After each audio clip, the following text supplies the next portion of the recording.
Thank you very much for that. Ladies and gentlemen, thank you for being here on this beautiful, hot Canberang day. I'd like to begin by paying my respect to the Whadjuk Noongar elders, past, present and emerging. I've started off with this photo of a kingfisher on the slides, and you might be wondering why.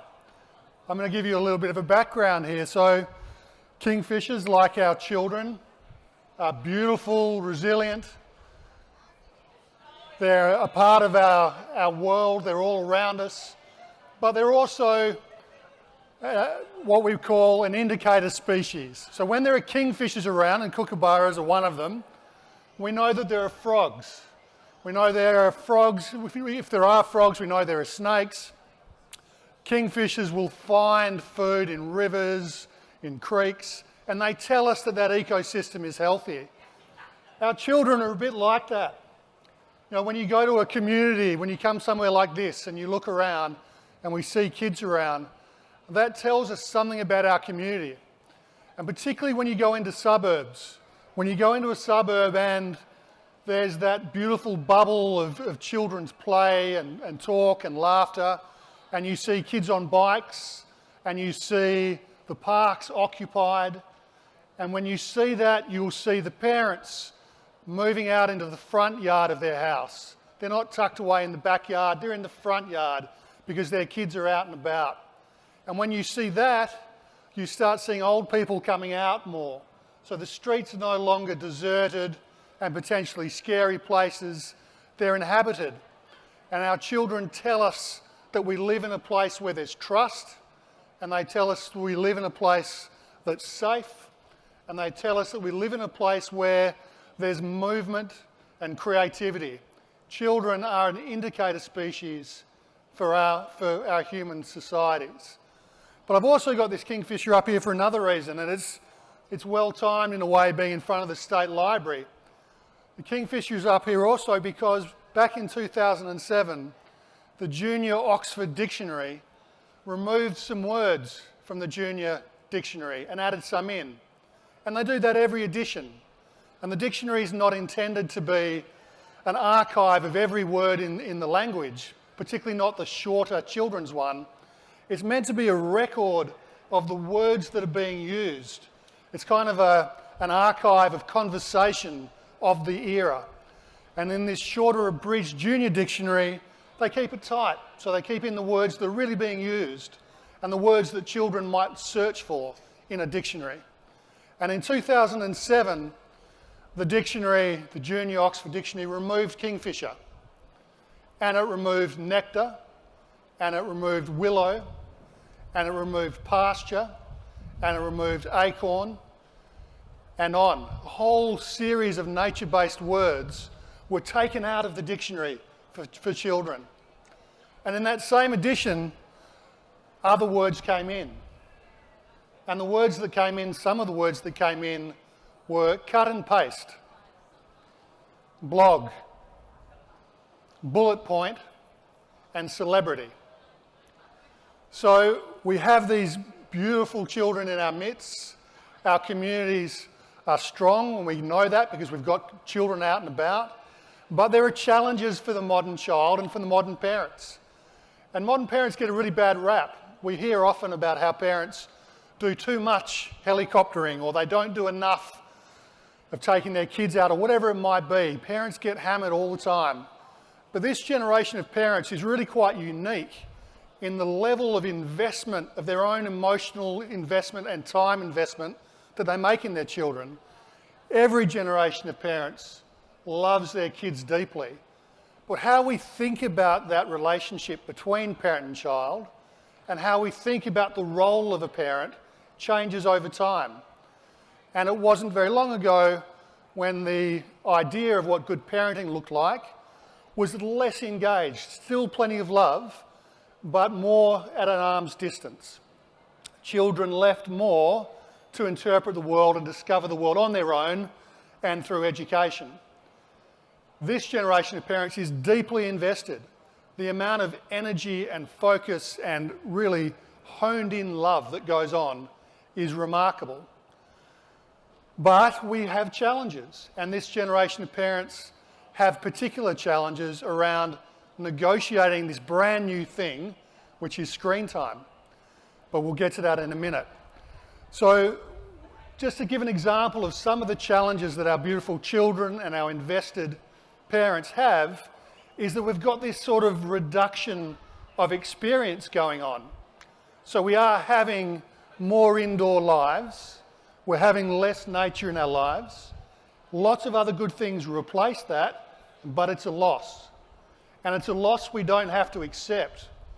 You know, Western Australia can be and should be the best place in the world to be a child. And there are things we can do to really elevate it to that point. Another kind of reduction that this generation of parents and children are living through is around connection to place. This strange diagram up here is a Google map. And what I've done on it, I've marked with black dots, you may be able to see them from where you are. I've marked with 2 black dots where I lived when I was 10 years old and where my 2 daughters lived when they were 10 years old. And then around that sort of amoebic shape you can see, that is the roaming range of me at 10, the big one, and then the roaming range of my children when they were 10, the smaller one.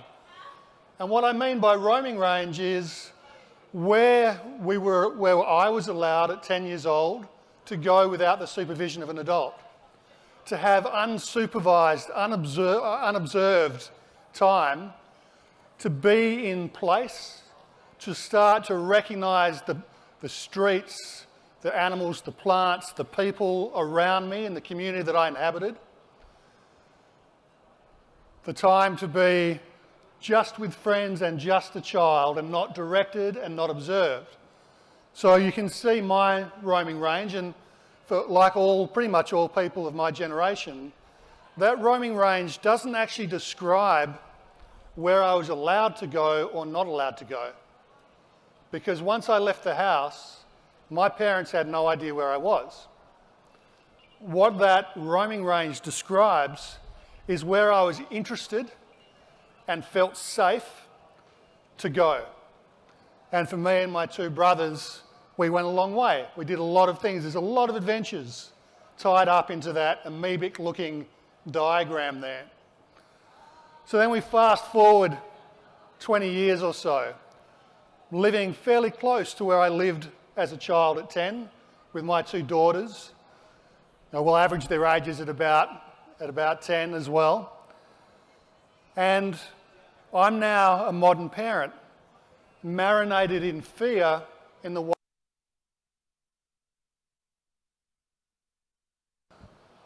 Oh no, we're back, sorry about that.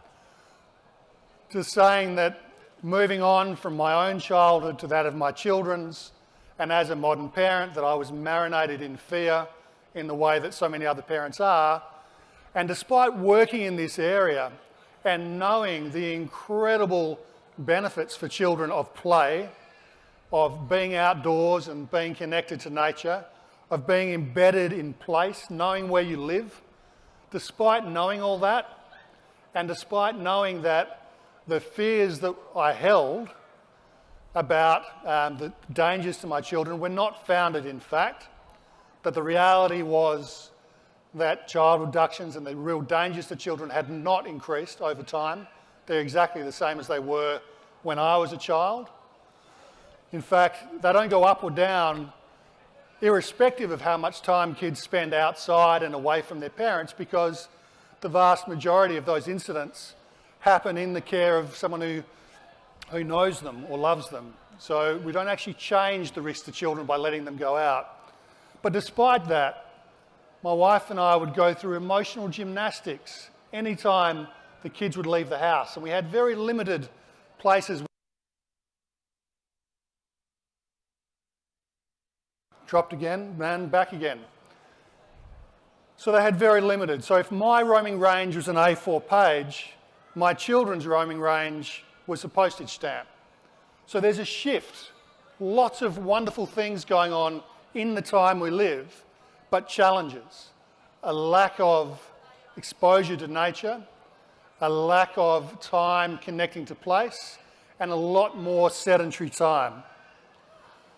Just a few stats to just spell that out a little bit further. So we did a survey a year or so ago of 1,000 parents, Australian parents of school-aged children, and asked them how their children spent their time.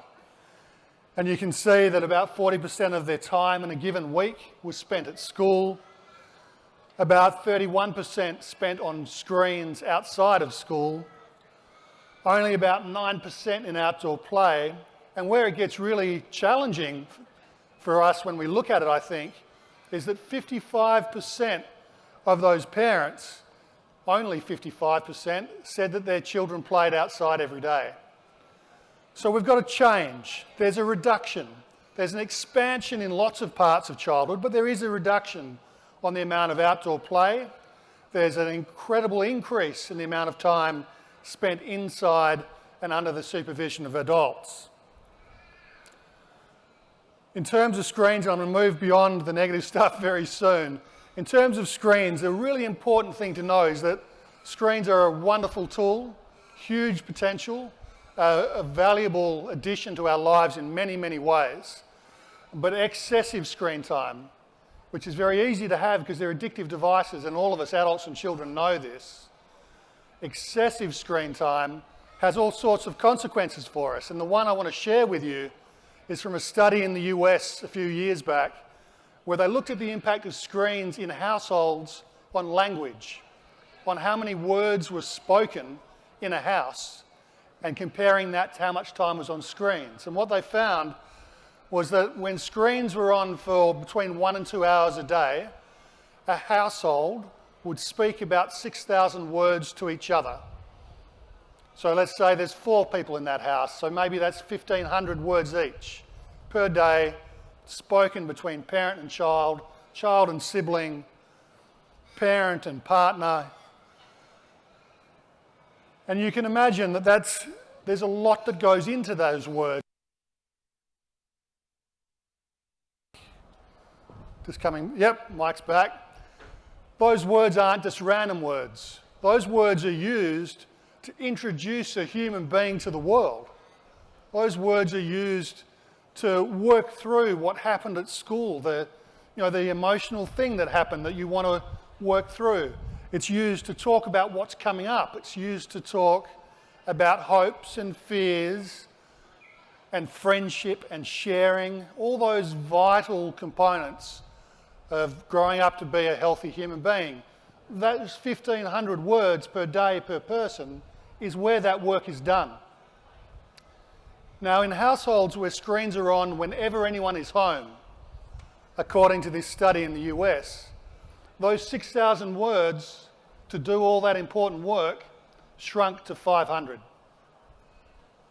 Not per person, for the household. So 125 words per person per day. This is the kind. Just waiting, and Mike's back. This is the kind of reduction that I think we need to be really aware of. And it's not to say at all for a minute that things are terrible. We live in a golden window of peace and prosperity. It's a wonderful time to be alive, and this is a wonderful place to be alive. But it doesn't mean there aren't things we can do better, and this is one of them. And then we moved into the COVID times. And these reductions that I've been talking about, a reduction in the amount of opportunity to explore the physical space around you, the amount of opportunity to interact with other human beings face to face, those have gone from being slightly reduced to being dramatically reduced in a very short period of time for adults and for children. And we all know what happened for us when we experienced that as adults. The impact of that reduction was huge. But what we were really seeing in some ways was the experience of modern childhood around being able to explore your neighbourhoods, around being able to connect with other people in a live capacity. That experience was kind of being writ large and experienced in the adult community. And we didn't like it. At that same time, mental health disorders soared. In our children, they doubled. So the average in Australia is about 14% of our children are diagnosed with a mental health disorder. During COVID, that doubled. And also the measure of hope. There's a study in South Australia of 1,000 children asking them about their hope in the future. And a year before COVID, that measure of hope was soaring really, really high. 85, 86% of children saying they were full of hope for the future. When COVID hit, that dropped to 34%.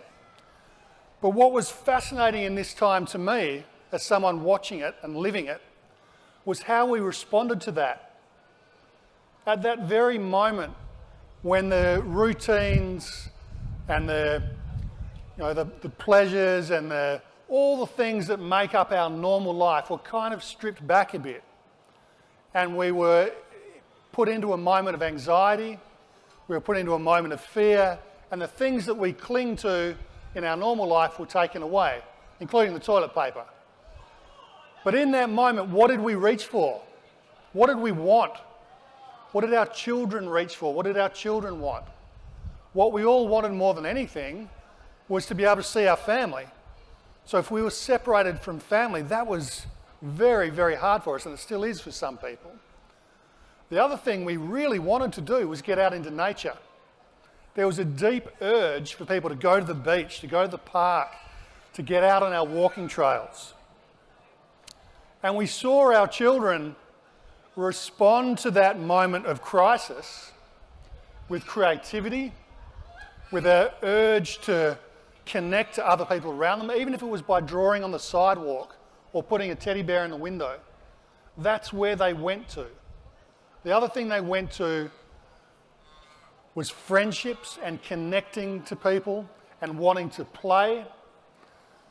And interestingly, during that time when we saw these dramatically escalated rates of mental health struggles and decreases in hope, we also saw a large portion of children saying, despite all of that, they were actually really happy about the amount of time they were getting to spend with their parents.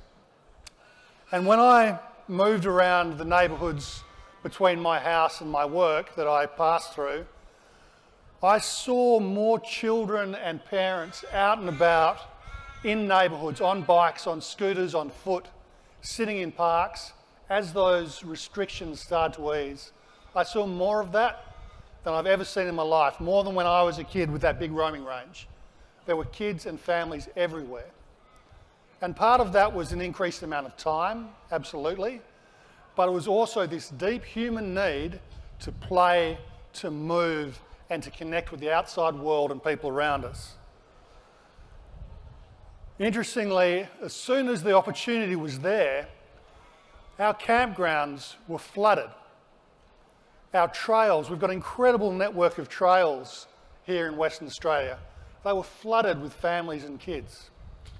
People knew somehow intrinsically that being in nature would soothe them, that would help them move through this time of crisis. And you may or may not have read some of the research about how that works and why that is. But whether you knew that was the case or not, deep down, intrinsically, we all knew it. And you could see it anytime you went outside. Now, thinking about where we live again, and I think it's so important to come back to place. We live in Western Australia. We here live in the southwest corner of Western Australia, in Noongar country. Understanding where we are is so important. And one of the things about where we live, where we're lucky to live, is that we have enormous amounts of access to nature if we choose to take it. Western Australia, picture it on a map. If it was a country, if we decided we've had enough of Clive Palmer, we're cutting off from the rest of the country and we're setting up as our own country, we would be the 11th largest country in the world. We would be the 11th largest country in the world, and we would have a population half the size of Sydney. We are our greatest asset, our greatest and most abundant asset is nature. Now, it's easy to forget that as we move through our daily lives of work and school and commitments and band practice or whatever it is that makes up your life, and to live as though we're living in a town that could be anywhere in the world with the 4 seasons we describe of autumn and spring, and ignoring the 6 seasons of where we live here. But when we acknowledge that, we start to see that we've got this incredible opportunity as a society to enjoy where we are and to make Western Australia the best place in the world for children to live. Now, just quickly on the research, being in nature does reduce your stress immediately. It does escalate your desire to move. It turns up your senses and it turns down your mind chatter. But to give you an example of that at work, not just me telling you it, I want to briefly introduce you to Dr. Maren Lindheim from Oslo University in Norway. I visited her on my Churchill last year at Oslo University Hospital, largest hospital in Norway. Trauma cases, cancer cases, children and adults, all the most complex cases in Norway go through this hospital. Maren, Dr. Lindheim, started using nature, a tiny little pocket park of trees next to the hospital. She started using that as a way to help children coming through the hospital to cope with the trauma of their illness and their treatment 7 years ago. It started with a single boy who had been in the hospital for 4 weeks and he was refusing treatment. He had his head in his arms and he wouldn't look at or speak to any of the doctors. They couldn't treat him. So they brought in Maren. And Maren had a moment of intuition and she asked this little boy, "Do you want to talk about this outside?" And he nodded in his arms. And that was his first communication. And from there, within an hour, he had opened up and he'd agreed to accept treatment. This is where they now do their therapy in the winter with kids dealing with trauma. This is the bridge they cross from the hospital into this little pocket park on. And I want to leave a little image in your minds because remember, we've got a big hospital on the right, a little pocket park on the left, and this bridge in between. On this bridge, if you're there on the right day, you'll see a gurney, one of those hospital beds with wheels, with an IV bag and other drug bags hanging off the bed, and a child on that bed fishing off this bridge from their gurney. They have children literally catching fish from their hospital beds and then going into this little bit of forest to work through what they need to work through to get healthy. And what's going on is that nature and this caring adult are combining to gift this child the optimism that they need to take part in their own rescue. And without that optimism, if that child is locked inside, being constantly reminded of their condition and of their struggle by the same walls, the same posters, the same smells, the same uniforms, it's very easy for that child's mental health to deteriorate. And we know sick children's mental health struggles more than anyone else's. So I'm very happy to say that we're doing something similar here.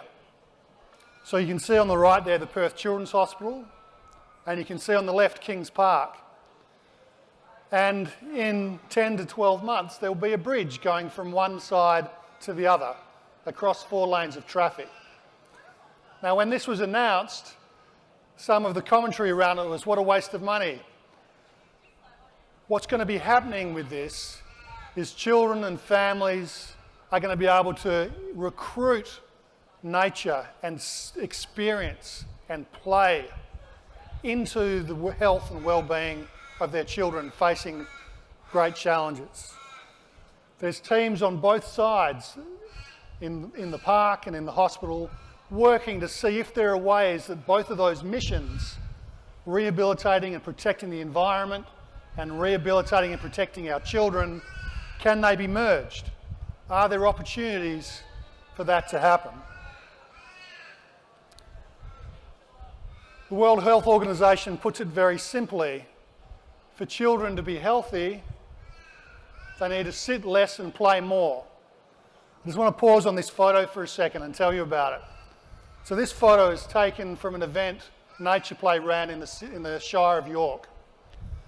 It gives you a sense of how simple these things can be. What we did was we found a patch of dirt in the town. Turned out the patch of dirt was next to the pub. And then we contacted the local volunteer fire brigade and we said, any chance you guys could show up and help us turn that patch of dirt into mud? So yeah, absolutely. And then we put on some music and we had 2,500 people come from York and from surrounding towns and from Perth, and they danced and played in the mud for about 6 hours. And I want you to look at the face of this child. To me, there is something in her eyes. She's not posing, she's just paused for a photograph. There is something about the optimism, the confidence, the sense of independence and fun in that face that tells you everything you need to know. And it's not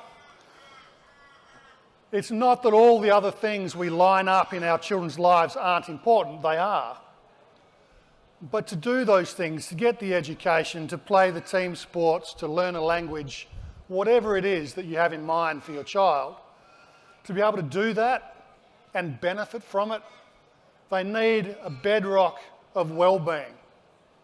And when they have that bedrock of wellbeing, they can engage and embrace and learn and grow in ways that will leave you stunned.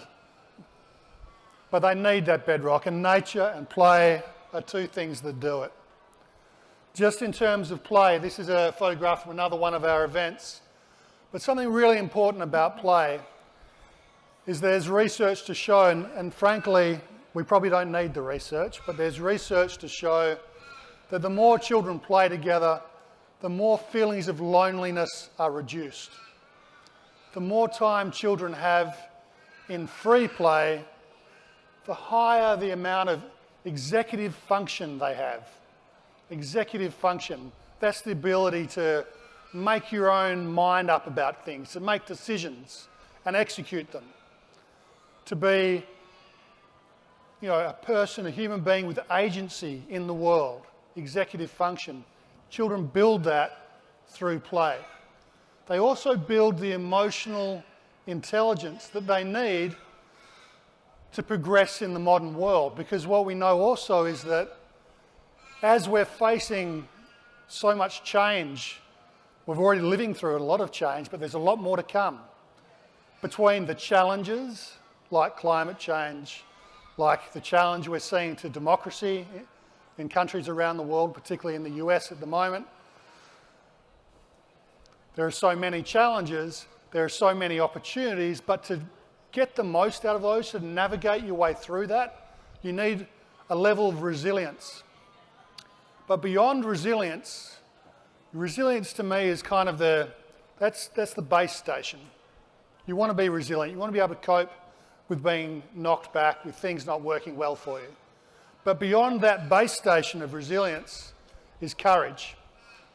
And to go into this uncertain world and be optimistic about it, we don't just want to be resilient, we want children to feel courage. And courage is not just getting up when you get knocked down, it's making the choice to take on challenges that you may get knocked down in. And that agency, that choice to take on challenges and embrace the world through all of the challenges that are coming through it is fundamental. Also play, another thing that play does, and I think this is important, but it's not the most important thing, it is actually how children get their physical activity. In Australia, whenever we talk about physical activity, we go to sport. We think if we want our kids to get the exercise they need and not be overweight, all those things, we think we'll put them in an organised sport. But despite falling amounts of free play time for Australian children, we are still seeing that free play is where kids get the majority of their physical activity. 42% of the kids' physical activity comes from play. 34% comes from sport. So my question for you is, what's next? So we're still emerging from this COVID time. We are living in this point in history where we're kind of having to invent the wheel around how do families respond to screen time, how do families respond to dynamic communities with people coming and going more than ever before.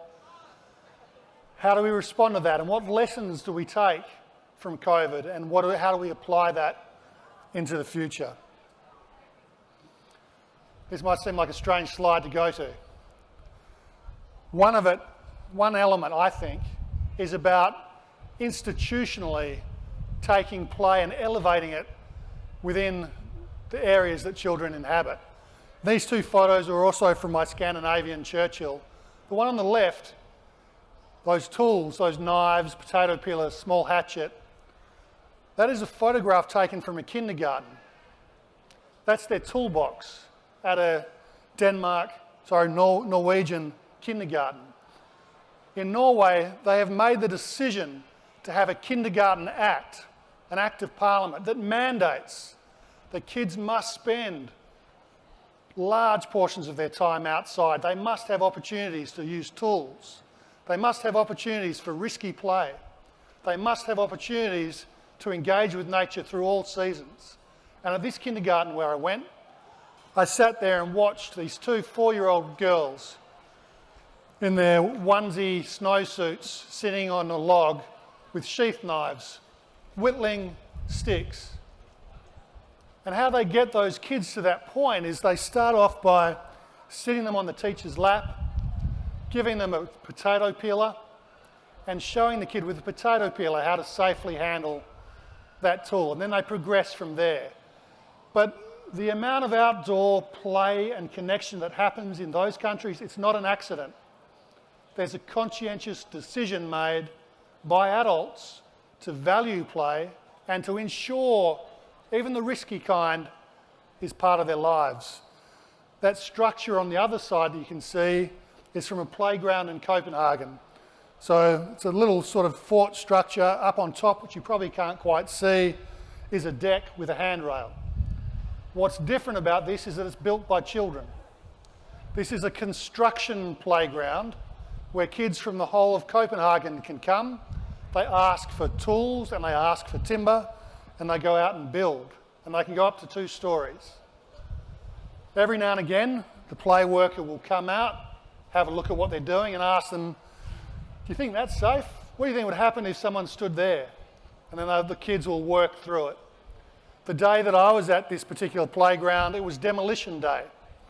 And they'd brought in a group of teenagers from a local high school who were really struggling. They were the at-risk kids in that group. And they, as a part of their reward for work they'd done leading up to this moment, they'd be given the task to break down all of these structures. So there's all these teenage boys and girls just tearing these buildings apart and then stopping and smiling and talking to each other and engaging with the mentors. It's a conscious decision at a local government level to take on some liability, to take on some challenges, and to put forward the kinds of play opportunities that are going to excite kids. Now, we don't have to go to that, but how things are now for our Australian kids and the protective way we think about them, for all its many benefits, it does have some negatives, but that isn't as it is because it's the only way it can be. It's just a moment in time and a moment in place that we can change, and that other places very similar to us take on different approaches means we can do it too. These are 2 photos from events we've run in Western Australia. The other part of what's next is, as families, taking ownership of bringing our kids into those other kinds of experiences, not thinking about their lives as if impoverished or lacking, but bringing in some of the great things that previous generations got to do, conscientiously bringing that into their lives, scheduling it, Just incidentally, the photo of these two little boys on that raft, that's taken from an event that we ran that was a cubby building event. We had sticks and cardboard placed on the edge of the Swan River and kids could come and build cubbies. What fascinated me was watching this particular little group of kids. It went from a cubby very quickly to become a raft. And that opportunity to have raw materials, not be instructed, and to follow their creative impulses and to bounce off each other led to them turning a cubby into a boat. And I think that tells you so much about the value of unstructured play. The other photo is very simply a piece of black plastic and a bucket of water turned into a slide at one of our events. The kinds of things I'm talking about, ladies and gentlemen, that we can bring into our children's lives, they don't have to cost anything. You don't need a four-wheel drive. You don't need a $40,000 camper trailer. You don't need a brand new bike. You need to make a decision to build it into your life, to make time for it, because we do have time. We make time for an awful lot of things, but we do it for the things we value. So the challenge for us, I think, and it's a wonderful challenge to have, I mean, we're not trying to cure polio, we're not dealing with food insecurity. Largely what we're looking at is a healthy, safe, peaceful community that could use with a little bit more play and a little bit more nature, and we have it all around us and it's free. So it's a wonderful challenge to have. And I invite you all to take it on as a challenge, and your life will absolutely be enriched by it. With that said, I would like to open it up and see if anyone's got any questions, anything that they would like to ask me, or even a statement they'd like to make. There's going to be some roving mics move around. So we've got a mic over here. It looks like we might have a question up here. Yep.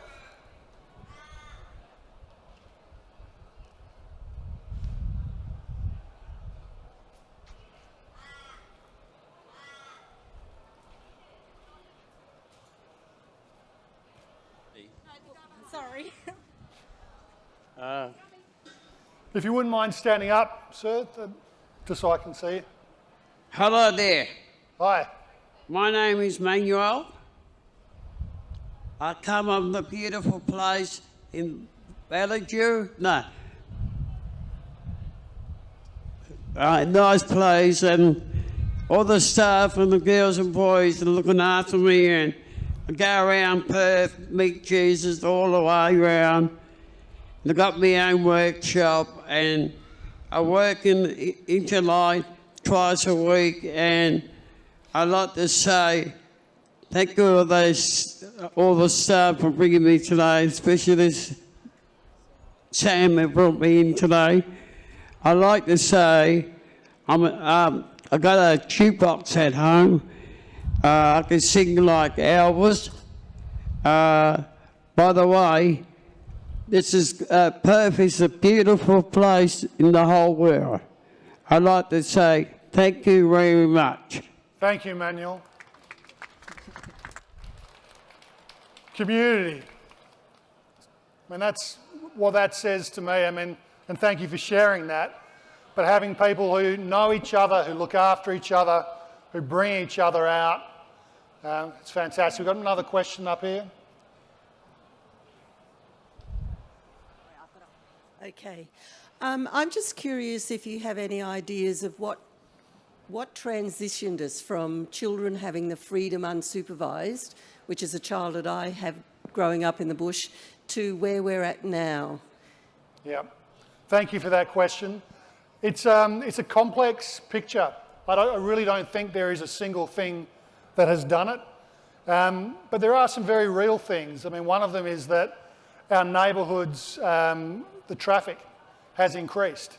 So it wasn't that long ago that most Perth suburbs, West Australian suburbs, the traffic was really pretty light. And as a young child, you could walk up to a street and pretty much wait till there were no cars to cross. And, you know, as an 8-year-old, for example, you don't yet have the depth perception to be able to safely navigate your way through a busy street, but you can stand there and wait till there's no cars and then cross. So parents would be okay with that. So I think that helped. Something else that's happened, though, is that our community is increasingly changing. It's changing at a very rapid rate. And what I mean by that is, so in Western Australia at the moment, or in Perth, 55% of the people who live in Perth weren't born here.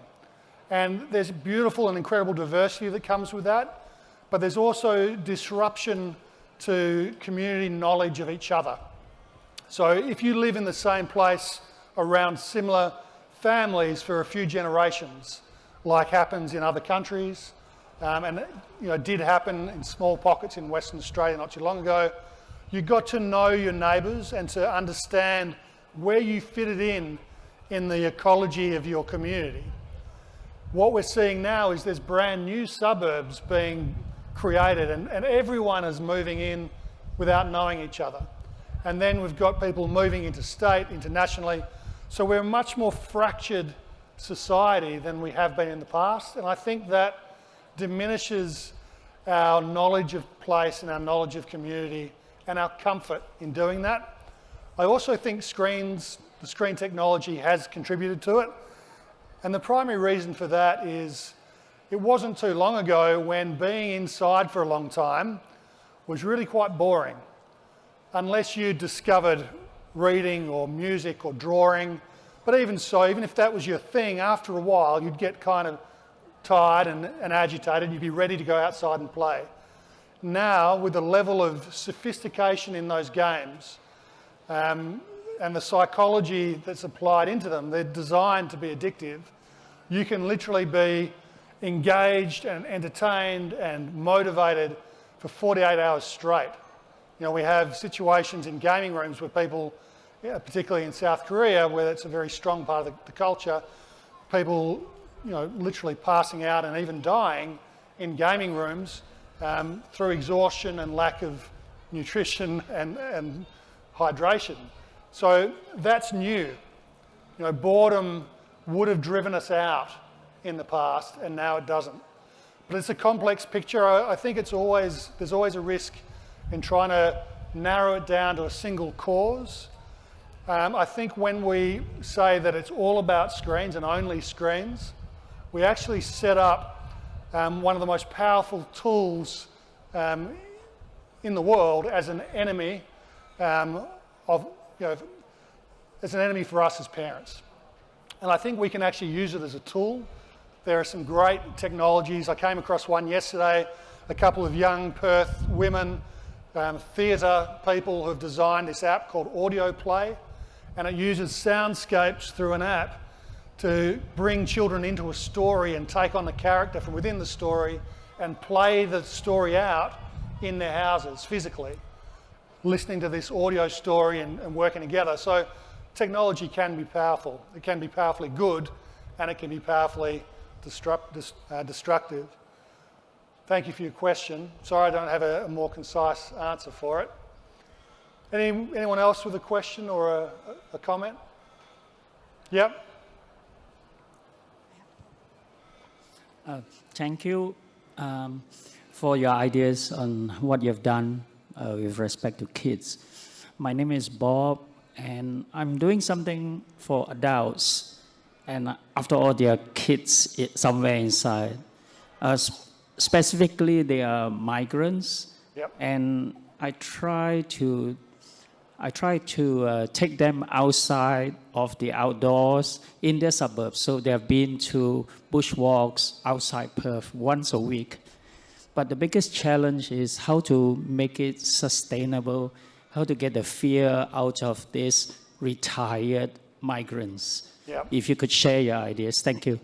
Thank you for that, Bob. And it's a really good point you raised, because everything that I've talked about today, I think applies from birth to the grave.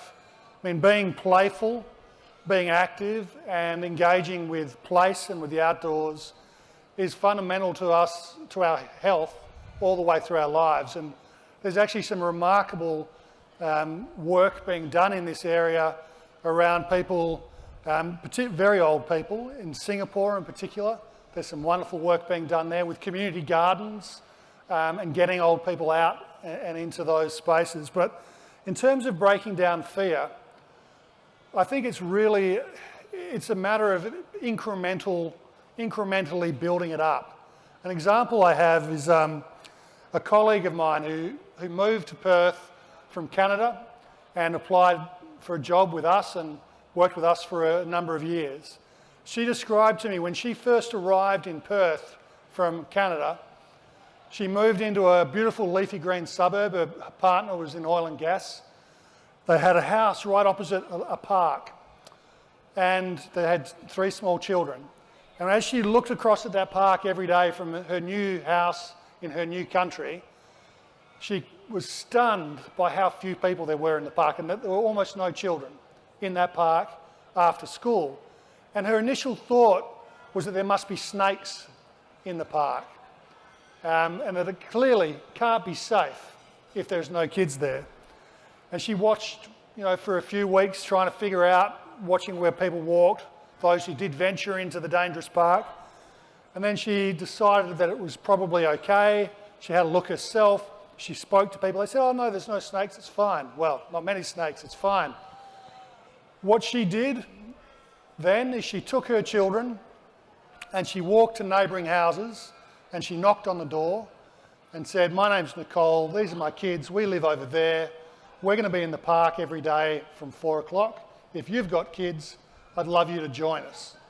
That park has been full of kids every day after school for the last 3-4 years.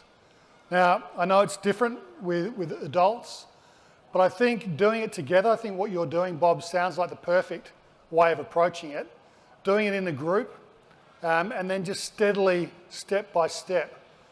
I think the reality too is we do need to, it comes back again to this idea of place. We do live in a place that does have snakes. We do need to understand that. This time of year, Camberang is when they're most active. So being aware of that, knowing where they might be, knowing just a little bit about them, having that knowledge is key. But I think the biggest thing is just doing it and just over time breaking down those barriers. But it is a challenge we face. We do have a very fluid population, people moving in and out all the time. And you hear about snakes, you hear about sharks, you hear about heat exhaustion. So there are barriers on that front. But our challenge is together to work through that. Ladies and gentlemen, I'm at the end of my time. Thank you so much for your attention. I hope you've all got water. It's good to see you all in the shade. Thank you very much.